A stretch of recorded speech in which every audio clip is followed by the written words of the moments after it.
So Kannada ಚಿತ್ರ ಜಗತ್ತಿಗೆ ವಿಜಯ ಭಾಸ್ಕರ್ ಅವರು ಹೆಕ್ಕಿ ತೆಗೆದಂತಹ ಗಾಯಕಿ one and only Kusum.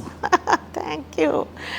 Actually it happened like that. ಆವಾಗ ಸರ್ ನನಗೆ ಕೇಳಿದ್ರು, ಕನ್ನಡ ಫಿಲ್ಮಿಗೆಲ್ಲ ಹಾಡಿದೀಯಮ್ಮ ಏನು ಅಷ್ಟು ಆವಾಗ ಕೇಳಲಿಲ್ಲ ಅವರು. ಈ ಕಾಯರ್ ಗ್ರೂಪ್ಸ್ದೆಲ್ಲ ಆಯಿತು ಸುಮಾರು ಪ್ರೋಗ್ರಾಮ್ಸು. ಅಂದರೆ ಯಾವುದೋ ಏನು ಕಂಟಿನ್ಯೂಸ್ ಇವತ್ತು ನಾಳೆ ನಾಡಿದ್ದು ಅಂತ ಇರ್ತಿರಲಿಲ್ಲ. ಒಂದೊಂದು ತಿಂಗಳು ಒಂದೂವರೆ ತಿಂಗಳು. ಅವರು ಚೆನ್ನೈಯಿಂದ ಬರೋರು ಪಾಪ ಅದಕ್ಕೋಸ್ಕರ. ಬಟ್ ಆಮೇಲೆ ಏನಾಯಿತು, ಹೀ ಸೆಡ್ ಒನ್ಸ್, ನೀ ಸಿನಿಮಾಗೆಲ್ಲ ಹಾಡಿದೀಯಾ ಅಂದರು. ಇಲ್ಲ ಸರ್ ನಾ ಎಂದೂ ಹಾಡಿಲ್ಲ. ಅದಕ್ಕೆ ಯಾರು ಕೇಳಿದ್ರೆ I am your god father ಅಂತ ನೀ ಹೇಳಬಹುದು ಅಂದರು. ಅವರೇ ಹೇಳಿದ್ರು. ನನಗೆ ಅಯ್ಯೋ, ಅಂದರೆ ನಾನು ಅವ್ರಿಗೆ ಅದಕ್ಕೆ ಜಸ್ಟ್ ಮುಂಚೆ ಹೇಳಿದೆ, ಹಾಡಿಲ್ಲ ಸರ್, ನಂಗೆ ಅಲ್ಲಿಗೆ ಹೇಗೆ ಅಪ್ರೋಚ್ ಮಾಡಬೇಕು ಅನ್ನೋದು ಗೊತ್ತಿಲ್ಲ. ನಮ್ಮ ಇಡೀ ಖಾನ್ದಾನ್ನಲ್ಲಿ ಯಾರೂ ಈ ಥರ ಹಾಡೋದಕ್ಕೆಲ್ಲ ಬಂದವರು ಅಲ್ಲ, ಏನೂ ಅಲ್ಲ. ದೇವ್ರ ನಾಮಗಳೆಲ್ಲ ಹಾಡಿರೋರು ಇದ್ದಾರೆ. ಬಟ್ ಫಿಲಮ್ಗೆ ಅಂತ ಹೇಳಿ ಹೋಗೋದು ಮಾಡೋದು ನಂಗೆ ಅದು ಏನು ಅಂತಲೇ ಗೊತ್ತಿಲ್ಲ ಅಂದೆ. ಕುಸುಮ ಅವ್ರು ನನ್ನ ಹತ್ರ ಕೆಲವು ಸಲ ಹಿಂದಿಲಿ ಮಾತಾಡೋರು. देखो इस इंडस्ट्री में गॉडफादर का होना बहुत ज़रूरी होता है कुसुमा. ऐसा करो, कोई तुमसे पूछेगा तुम बोलो Vijay Bhaskar is my godfather. I said thank you sir. I didn't know the value of it at that time. I just thanked him. Thank you so much ಅಂತ. ಆಮೇಲಿಂದ ನಾನು ಒಂದು after a few years, after about A couple of years, ನಾನು ಒಂದು stage show ಮಾಡಿಸಿದ್ದೆ, Hindi old ಹಿಟ್ಸದು, ಇನ್ನು ಅಂಬೇಡ್ಕರ್ ಭವನ್. ಆವಾಗ ಬೇರೆ singers ನಮ್ಮ ಯಾರು ರೆಕಾರ್ಡಿಂಗ್ಸ್ಗೆಲ್ಲ ಬರೋರು ಯಾರನ್ನ ಸೋ ಕಾಲ್ಡ್ ಬರೀ ಗ್ರೂಪ್ ಸಿಂಗಿಂಗ್ಗೆ ಅಂತಲೇ ಕೂರಿಸ್ಬಿಟ್ಟಿದ್ರು ನಮ್ಮ ಕಡೆಯಲ್ಲಿ. ಅವ್ರದ್ದೆಲ್ಲ ಇಂಡಿವಿಜುವಲ್ ಸಾಂಗ್ಸ್ ಇಡಿಸಿ ನಂದು ಇತ್ತು. ಬಟ್ ನಾನು ಅವರು ಎಲ್ಲ ಸೇರಿ ಅವರು ಹಾಡಿಯಲ್ಲ. ಅದಕ್ಕೆ ನಾನು ವಿಜಯ್ ಭಾಸ್ಕರ್ ಸರ್ನ ಚೀಫ್ ಗೆಸ್ಟಾಗಿ ಕರೆದಿದ್ದೆ. ಆ್ಯಂಡ್ ಹಿ ಕೇಮ್, ಗೊತ್ತಾ, ಸಚ್ ಅ ಸಿಂಪಲ್ ಟನ್. ಚೆನ್ನೈಯಿಂದ ಫ್ಲೈಟ್ ಖರ್ಚು ಹಾಕ್ಕೊಂಡು ಅವರೇ ಬಂದರು. ನನ್ನ ಕೈಲಿ ಇಸ್ಕೊಳ್ಳೇ ಇಲ್ಲ, ಇರಲೂ ಇಲ್ಲ ಕೊಡೋದೇ ಅಂಥದ್ದು. ಆವಾಗ ಹಾಡುವಾಗ ಎಲ್ಲರಿಗೂ ಸರಿಗೆ ಮಾತಾಡಿ ಅಂದಾಗ ಅವರು ಅಷ್ಟೇ ಹೇಳಿದ್ರು, ಸಾಮಾನ್ಯ ಈ ಒಂದು ವಯಸ್ಸಿನ ಫ್ರೇಮ್ನಲ್ಲಿರೋರು ಅವ್ರಿಗೋಸ್ಕರ ಆಪರ್ಚುನಿಟೀಸನ್ನು ಕಲ್ಪಿಸ್ಕೊಳ್ಳೋದ್ರಲ್ಲಿರ್ತಾರೆ. ಅಂಥದ್ರಲ್ಲಿ ಕುಸುಮ ತನ್ನ ಕೋ ಆರ್ಟಿಸ್ಟನ್ನು ಕರೆದು ಅವ್ರಿಗೂ ಇಂಡಿವಿಜುವಲ್ ಸಾಂಗ್ಸ್ ಎಲ್ಲ ಕೊಟ್ಟಿರೋದು ತುಂಬ ಖುಷಿ ಆಗ್ತಿದೆ. ನಂಗೆ ತುಂಬ ಸಂತೋಷ, ಹೆಮ್ಮೆ ಕುಸುಮ ಅಂದರೆ. ಅದು ಆದಮೇಲೆ he called me for track singing for the first time. ಯಾವುದು? ತಾಯಿಗೊಬ್ಬ ಕರ್ಣ ಫಿಲ್ಮ್ಗೆ. ಓಕೆ, ಇದು ಯಾವ ವರ್ಷ ಇದು? ಇದು must be around 87, 86 somewhere around that. Thayigobba Karna. ಯಾವ ಹಾಡು? ಏನೇ ಏನೇ ಏನೇ ಕಲ್ಪನಾ, ನೀ ಕೇಳೆ ಕೇಳೆ ನನ್ನ ಪ್ರಾರ್ಥನಾ, ಈ song. It was a duet, male and female duet. Male ವಾಯ್ಸ್ಗೆ ಪುತ್ತೂರು ನರಸಿಂಹ ನಾಯಕ್ ಅವ್ರನ್ನ ಕರೆದಿದ್ರು ಟ್ರ್ಯಾಕ್ಗೆ. ನನ್ನನ್ನು ಫೀಮೇಲ್ ವಾಯ್ಸಿಗೆ. ಸೊ ಅದು ಅವ್ರು ನಂಗೆ ಹೇಳಿದರು, ನೀನು ಯಾರಿಗಿಂತನೂ ಕಮ್ಮಿ ಅಂತ ಹೇಳಿ ನಿನ್ನ ಟ್ರ್ಯಾಕ್ ಕರೀತಿಲ್ಲಮ್ಮ. ಬಟ್ ಏನಂದರೆ ನೀವಲ್ಲಿ ಹಾಡುವಾಗ ಪ್ರೊಡ್ಯೂಸರು ಡೈರೆಕ್ಟರ್ ಎಲ್ಲ ಅಲ್ಲೇ ಇರ್ತಾರೆ. ಅವ್ರು ಕೇಳಿಸ್ಕೊಂಡ್ಬಿಟ್ರೆ ನಮಗೆ ಹೇಳೋಕೆ ಸುಲಭ. ನೆಕ್ಸ್ಟ್ ಫಿಲ್ಮಲ್ಲಿ ಒಂದು ಆಪರ್ಚುನಿಟಿ ಕೊಡೋಣ ನೋಡಿ, ಚೆನ್ನಾಗಿ ಹಾಡ್ತಾರೆ ಅಂತ. ಆಯಿತು ಸರ್ ಅಂದೆ. ದಿಲ್ ಲಗಾ ಕೆ ಗಾವ್ ಕುಸುಮ, ಟ್ರ್ಯಾಕ್ ಕರ್ಕೆ ಮತ್ ಗಾವ್ ಅಂದರು.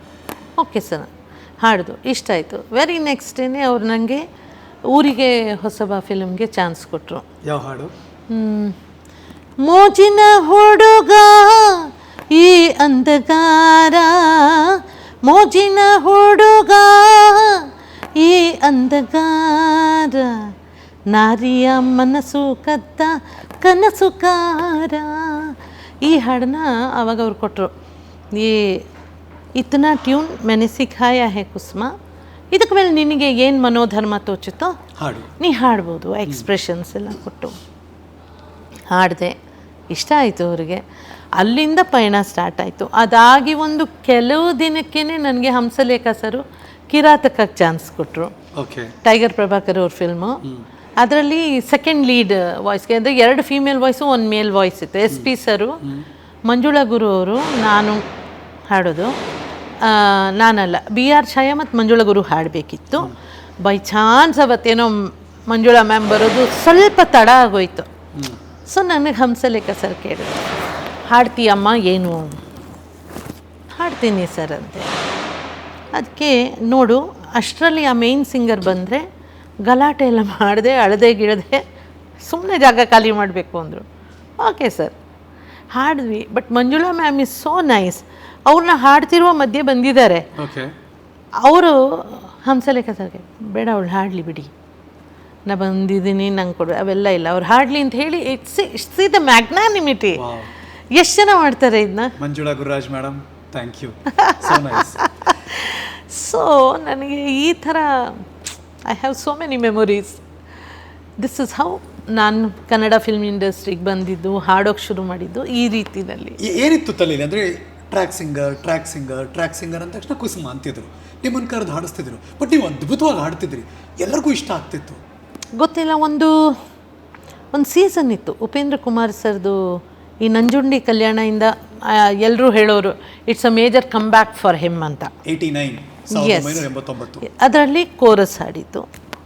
ಗಜಪತಿ ಗರ್ವಭಂಗನಲ್ಲಿ ಒನ್ಸ್ ಅಗೇನ್ ರಾಘವೇಂದ್ರ ರಾಜ್ಕುಮಾರು, ಆಮೇಲೆ ಮಂಜುಳಾ ಗುರು ಅವರು, ನಾನು 3 ಜನ ಸೇರಿ ಒಂದು ಹಾಡು ಹಾಡಿತ್ತು. ಆ ಹಾಡೋ ಟೈಮ್ನಲ್ಲಿ ಅಲ್ಲಿಂದ ನಂದು track singing it started in a very major way. Nanjundi ಕಲ್ಯಾಣನಲ್ಲಿ ಎಕ್ಸೆಪ್ಟ್ ಫಾರ್ ಕೋರಸ್ ನಂದೇನು ಟ್ರ್ಯಾಕ್ ಸಿಂಗಿಂಗ್ ಇರಲಿಲ್ಲ. ಆ ಕೋರಸಲ್ಲಿ ನಿಮ್ದು ಯಾವುದೊಂದು ಗೊತ್ತೂ ಆಗಲ್ಲ ನಮಗೆ, ಗೊತ್ತಾಗಲ್ಲ. ಕೆಲವ್ರು ಹೇಳ್ತಾರೆ ನಮಗೆ ನಿಮ್ಮ ವಾಯ್ಸ್ ತುಂಬ ಚೆನ್ನಾಗಿ ಗೊತ್ತಾಯಿತು ಅಂತ. ಯಾವ ಹಾಡು? ಎಲ್ಲದಕ್ಕೂ ಹೇಳ್ತಾರಪ್ಪ. ಕೋರಸ್ ಹಾಡಿದ್ರೆ ನಮಗೆ ನಿಮ್ಮ ವಾಯ್ಸು ಅಂತಲೇ 10 ಜನ ಹಾಡ್ತಿರ್ತೀವಿ, ಬಟ್ ಅವ್ರಿಗೆ ಗೊತ್ತಾಗುತ್ತಂತೆ.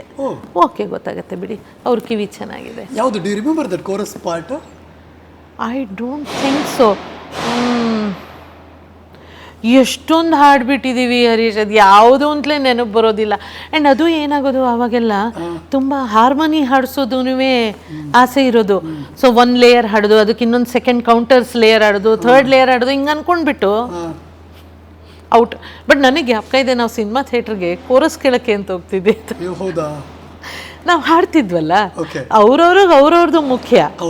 ಸೊ ಸಾಂಗ್ ಬರ್ತಿದ್ರೆ ಮೇನ್ ಸಿಂಗರ್ ಏನು ಹಾಡಿದ್ದಾರೆ ಕೇಳ್ತಿಲ್ಲ, ಕೂತ್ಕೊಂಡು ಕೋರಸ್ ಚೆನ್ನಾಗಂತ, ಈ ಜಾಗ ಚೆನ್ನಾಗಿತ್ತಲ್ವ, ಇಲ್ಲಿ ಹಾರ್ಮೋನಿ ಏನು ಚೆನ್ನಾಗಿ ಬಂದಿದೆ ಅಲ್ವಾ ಅಂದ್ಕೊಂಡು ನಾವು ಬರೀ ಹೀಗೆ ಇರ್ತಿದ್ವಿ. So it was A wonderful journey. ನನಗೆ ಟ್ರ್ಯಾಕ್ ಸಿಂಗಿಂಗಲ್ಲಿ ನಾನು ಮೇಯ್ನಾಗಿ ಹಾಡಿದ್ದಿದ್ದು ಉಪೇಂದ್ರ ಕುಮಾರ್ ಸರ್ಗೆ ಮತ್ತು ರಾಜನ್ ನಾಗೇಂದ್ರ ಅವ್ರಿಗೆ. ಆವಾಗೊಂದು ಸೀಸನ್ನಲ್ಲಂತೂ ಆಲ್ಮೋಸ್ಟ್ 1 ತಿಂಗಳಿಗೆ ಒಂದು 20-25 ಹಾಡಾದರೂ ನಾನು ಉಪೇಂದ್ರ ಕುಮಾರ್ ಅವ್ರಿಗೆ ಟ್ರ್ಯಾಕ್ ಹಾಡಿರುವೆ. ಸಿನಿಮಾ ಹಾಡು ಆ ಥರ ಒಂದಷ್ಟು ಉದಾಹರಣೆ ಜಲಕ್ ಸುಮ್ಮನೆ ಒಂದೇ ಲೈನ್ ಗ್ಯಾಪ್ ಇದೆ, ಬಟ್ ತುಂಬ ಇಂಪ್ಯಾಕ್ಟಿವ್ ಆಗಿತ್ತು. ಬಟ್ ಇದು ಇನಿಷಿಯಲಿ ಹಾಡಿದಲ್ಲ, ಆಮೇಲೆ ಅನಂತ್ನಾಗ್ ಸರ್ ಫಿಲ್ಮ್ಗೆ ಯಾವುದು ಅಮಾವಾಸ್ಯೆ ಅರ್ಧ ರಾತ್ರಿದು ಗೂಬೆಗಳು ಕೂಗೋ ಹೊತ್ತು ಇದು, ಈ ಸಾಂಗ್ ಅಮಾವಾಸ್ಯೆ ಗೂಬೆ ತುಂಬ ಚೆನ್ನಾಗಿ ಕೂತಿತ್ತು. ತುಂಬ ಹಾಡುಗಳು ಹಾಡಿದ್ದೀನಿ ಹರೀಶ್, ತುಂಬಾ. ಅಂದರೆ ಆವಾಗೆಲ್ಲ ಕೆಲವು ಸಾಂಗ್ಸ್ಗೆ ಲಿರಿಕ್ಸ್ ರೆಡಿ ಇರೋದು ಟ್ರ್ಯಾಕ್ ಟೈಮ್ಗೆ, ಕೆಲವಕ್ಕೆ ಲಿರಿಕ್ ರೆಡಿನೇ ಇರ್ತಿರ್ಲಿಲ್ಲ. ಲಾಲ ಲಾಲ ಅಂದ್ಕೊಂಡೆಲ್ಲ ಹಾಡಿದ್ದೀವಿ. ಸ್ವರ ಕೊಟ್ಬಿಟ್ಟಿರೋರು ನೊಟೇಷನ್ನು, ಆ ನೊಟೇಷನ್ ಮೇಲೆ ಲಾಲ ಲಾಲ ಲಾಲ ಅಂದ್ಕೊಂಡು ಹಾಡೋದು. ಆಮೇಲೆ ಒರಿಜಿನಲ್ ಸಿಂಗರ್ ಬಂದು ಅದಕ್ಕೆ ಲಿರಿಕ್ಸ್ ಹಾಡ್ತಿದ್ರು. ಹೌದು, ಕೆಲವು ಸಲ ನಮ್ಮನ್ನೇ ಮತ್ತೆ ಆಮೇಲೆ ಕರೆಸೋರು, ಈಗ ಲಿರಿಕ್ ಬಂದಿದೆ, ಇವಾಗ ಅದೇ ಟ್ಯೂನ್ನ ಲಿರಿಕ್ ಜೊತೆಗೆ ಹಾಡ್ಬಿಡಿ ಅಂತ. ಅಷ್ಟೊತ್ತಿಗೆಲ್ಲ ಟ್ರ್ಯಾಕ್ ರೆಡಿ ಇರೋದಲ್ಲ, ಸೊ ಲಿರಿಕ್ ಹಾಡ್ಬಿಟ್ಟು ಹೊಟ್ಟೋಗೋದು. ಅದ್ರದ್ದು ಯಾವ್ದಾದ್ರು ನೆನಪಿದೆಯಾ? ಲಲ್ಲ ಮಾಡಿರೋದು ಒಂದು ಫೇಮಸ್ ಸಾಂಗ್? ಏನೂ ನೆನಪಿಲ್ಲ. It's almost more than 30 years back. ಅದೇ ಸ್ವಲ್ಪ ಕಮ್ಮಿ ಹೇಳಕ್ ಬಿಡಪ್ಪ. ಸೊ ತುಂಬ ಅಲ್ಲಿಂದ ಶುರು ಆಯ್ತು. ಆ್ಯಂಡ್ ರಾಜನ್ ನಾಗೇಂದ್ರ ಸರ್ ಕೂಡ ತುಂಬ ಪರ್ಟಿಕ್ಯುಲರ್. ನಾನು ಅವರು ಸಾಂಗ್ಸು ಟ್ರ್ಯಾಕ್ ಹಾಡಬೇಕು ಅಥವಾ ಶೂಟಿಂಗ್ ಪರ್ಪಸ್ ಹಾಡಬೇಕು ಅನ್ನೋದು ಅವ್ರಿಗೆ ತುಂಬ ಇತ್ತು ಮನಸ್ಸಲ್ಲಿ. ಯಾಕೆ? ಅವ್ರಿಗೆ ಹೇಗೆ ಅಂದರೆ ನೊಟೇಷನ್ಸ್ ಬರ್ಕೊಂಡು ಕರೆಕ್ಟಾಗಿ ಹಾಡೋರ್ಬೇಕು. ಬರ್ಕೊಂಡು ಅಂದರೆ ನೀವೇ ಸ್ವಂತದಲ್ಲಿ ಬರ್ಕೋಬೇಕು ಅಂತ ಅವ್ರು ಎಕ್ಸ್ಪೆಕ್ಟ್ ಮಾಡೋಲ್ಲ. ಬಟ್ ಅವ್ರು ಕೊಡ್ತಾರೆ ನೊಟೇಷನ್ನು, ನೀವು ಆ ನೊಟೇಷನ್ ಬರ್ಕೊಂಡು ಅದಕ್ಕೆ ತಕ್ಕಂಗೆ ಹಾಡಬೇಕು ಇಲ್ವಾ. ಟ್ಯೂನ್ ಹೇಳ್ಕೊಡ್ತಾರೆ. ನಾಗೇಂದ್ರ ಸರ್ ಯಾವಾಗಲೂ ಹಾರ್ಮೋನಿಯಂ ಇಟ್ಕೊಂಡು ವಾಯ್ಸ್ ರೂಮಿಗೆ ಬಂದು ಟ್ಯೂನ್ ಹೇಳ್ಕೊಡ್ತಿದ್ದಿದ್ದು. ಆ ಟ್ಯೂನನ್ನು ಕರೆಕ್ಟಾಗಿ ಫಾಲೋ ಮಾಡಬೇಕು, ಎರಡಕ್ಕೂ ಮಧ್ಯಕ್ಕೆ ಹೋಗೋ ಹಂಗಿಲ್ಲ ಅವರು. ಸೊ ಅವ್ರಿಗೇನು ಅಂದರೆ, ಕುಸುಮಾ ಅವರೇ ನೀವು ಬಂದುಬಿಡಿಪ್ಪ, ನೀವಾದರೆ ನೊಟೇಷನ್ ಕರೆಕ್ಟಾಗಿ ಹಾಡ್ಬಿಡ್ತೀರಾ, ಲೆಕ್ಕಾಚಾರ ಕರೆಕ್ಟಾಗಿ ಮೇಂಟೈನ್ ಮಾಡ್ತೀರಾ, ನಮಗೆ ತೊಂದರೆ ಇರಲ್ಲ. ಎಲ್ಲಿ ಏನು ಮಿಸ್ ಆದರೂ ಮ್ಯೂಸಿಕ್ ತೊಗೊಳ್ಳುವಾಗ ಇದು ಕರೆಕ್ಟಾಗಿ ಹೋಗ್ತಿರುತ್ತೆ ಲೆಕ್ಕಾಚಾರವಾಗಿ, ನೀವೇ ಬನ್ನಿ. ದೇ ವಾಸ್ ಆಲ್ಸೋ ಒಂದು ಇನ್ಸ್ಟೆನ್ಸ್, ನಂಗೆ ಹಾಡು ಯಾವುದೂ ಜ್ಞಾಪಕ ಇಲ್ಲ, ಅವ್ರಿಗೆ ಶೂಟಿಂಗ್ ಪರ್ಪಸಿಗೆ ಬೇಕಿತ್ತು, ಅರ್ಜೆಂಟಾಗಿ ಫೋನ್ ಮಾಡಿಸಿದ್ರು. ನಾನು ಊರಲ್ಲಿ ಇರಲಿಲ್ಲ, ನಾನು ಆವಾಗ ಪ್ರೋಗ್ರಾಮ್ಗೆ ಮಂಗಳೂರಿಗೆ ಹೋಗಿದ್ದೆ. ಅದಕ್ಕೆ 2 ದಿನ ಆದಮೇಲೆ ಬರ್ತೀನಿ ಸರ್. ಪರವಾಗಿಲ್ಲ ಬನ್ನಿ, ಏನು ಅರ್ಜೆಂಟ್ ಆದರೂ ಪರವಾಗಿಲ್ಲ, ನಾನು ಇರಿಸ್ಕೊಂಡಿರ್ತೀನಿ, ಬೆಳಗ್ಗೆ 7:30 ಬಂದುಬಿಟ್ಟು ಅದೊಂದು ಶೂಟಿಂಗ್ ಪರ್ಪಸ್ ಹಾಡ್ಕೊಟ್ಬಿಟ್ಟು ಹೋಗಿ. ಸೊ ನಿಮಗೋಸ್ಕರ ವೆಯ್ಟ್ ಮಾಡ್ತಿದ್ರು ರಾಜನ್ ನಾಗೇಂದ್ರ ಅವರು. ಹೌದು. ಸೊ ಉಪೇಂದ್ರ ಕುಮಾರ್ ಸರು ಅಷ್ಟೇ, he would wait for me. ಅದೊಂಥರ ಯು ಜೆಲ್ ವಿತ್ ದೆಮ್, ಏನೋ ಒಂದು ಮೆಂಟಲ್ ವೈಬ್ಸು ಮ್ಯಾಚ್ ಆಗೋಕ್ಕೆ ಶುರು ಆಗುತ್ತೆ. ಅವ್ರಿಗೆ ಸುಲಭ, ಆವಾಗ ನಮಗೂ ಸುಲಭ. ಕರೆಕ್ಟ್. ಒಂದು ಇಂಡಸ್ಟ್ರಿ ಪರಿಚಯ ಆಗ್ತಿದ್ರಿ, ಹಾಡುಗಳು ಸಿಗ್ತಾ ಇತ್ತು, ಡೈಲಿ ಬ್ಯುಸಿ ಆಗ್ತಾ ಇದ್ರಿ. ಎಲ್ಲಿಂದ ಶುರು ಆಯಿತು ಅಂದರೆ ಎಸ್ ಜಾನಕಮ್ಮ ಅವರು ಹಾಡ್ತಾರೆ ಅಂದರೆ ಕುಸುಮ ಅವರು ಟ್ರ್ಯಾಕ್ ಹಾಡಬೇಕು ಅನ್ನೋದು? ಒಂದ್ಸಲ ಯಾವುದು, ಕಣ್ಣೀರಲೆ ಹುಟ್ಟಿದ ತಾವರೆ ಹೆಣ್ಣು ಎಂಬ ಹೂವು, ಶಿವರಂಜನಿ ರಾಗ.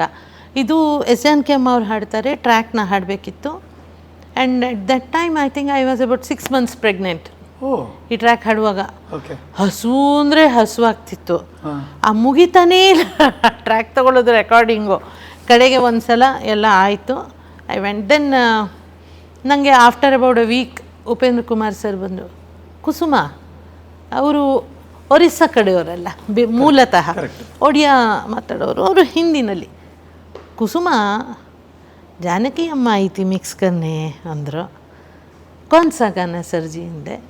ಅವರು ಕಣ್ಣೀರಲ್ಲೇ ಹುಟ್ಟಿದೆ ತಾವರೆ ತುಮ್ನೆ ಗಾಯ ಥಾ ನಾನು. ಹೇಳಿ ಸರ್. ಅವರು ಹೇಳಿದರು, ಕುಸುಮ ಭಾಳ ಚೆನ್ನಾಗಿ ಹಾಡಿದಾಳೆ, ಅದೇ ಇಟ್ಕೊಳ್ಳಿ ಅಂತ ಹೇಳಿದರು, ಇದಕ್ಕಿಂತ ಚೆನ್ನಾಗಿ ಹಾಡೋಕ್ಕಾಗಲ್ಲ ಅಂತ. ನಾನೇ ಹೇಳಿದೆ, ಇಲ್ಲ ಅಮ್ಮ, ಜಾನಕಿ ಅಮ್ಮ ನೀವು ಹಾಡಲೇಬೇಕು, ನಂಗೆ ನಿಮ್ಮ ಕೈಲೇ ಹಾಡಿಸ್ಬೇಕು ಅಂತ, ಸೊ ನೀವೇ ಹಾಡಿ ಅಂತ ಅವ್ರು ಹಾಡಿದ್ರು.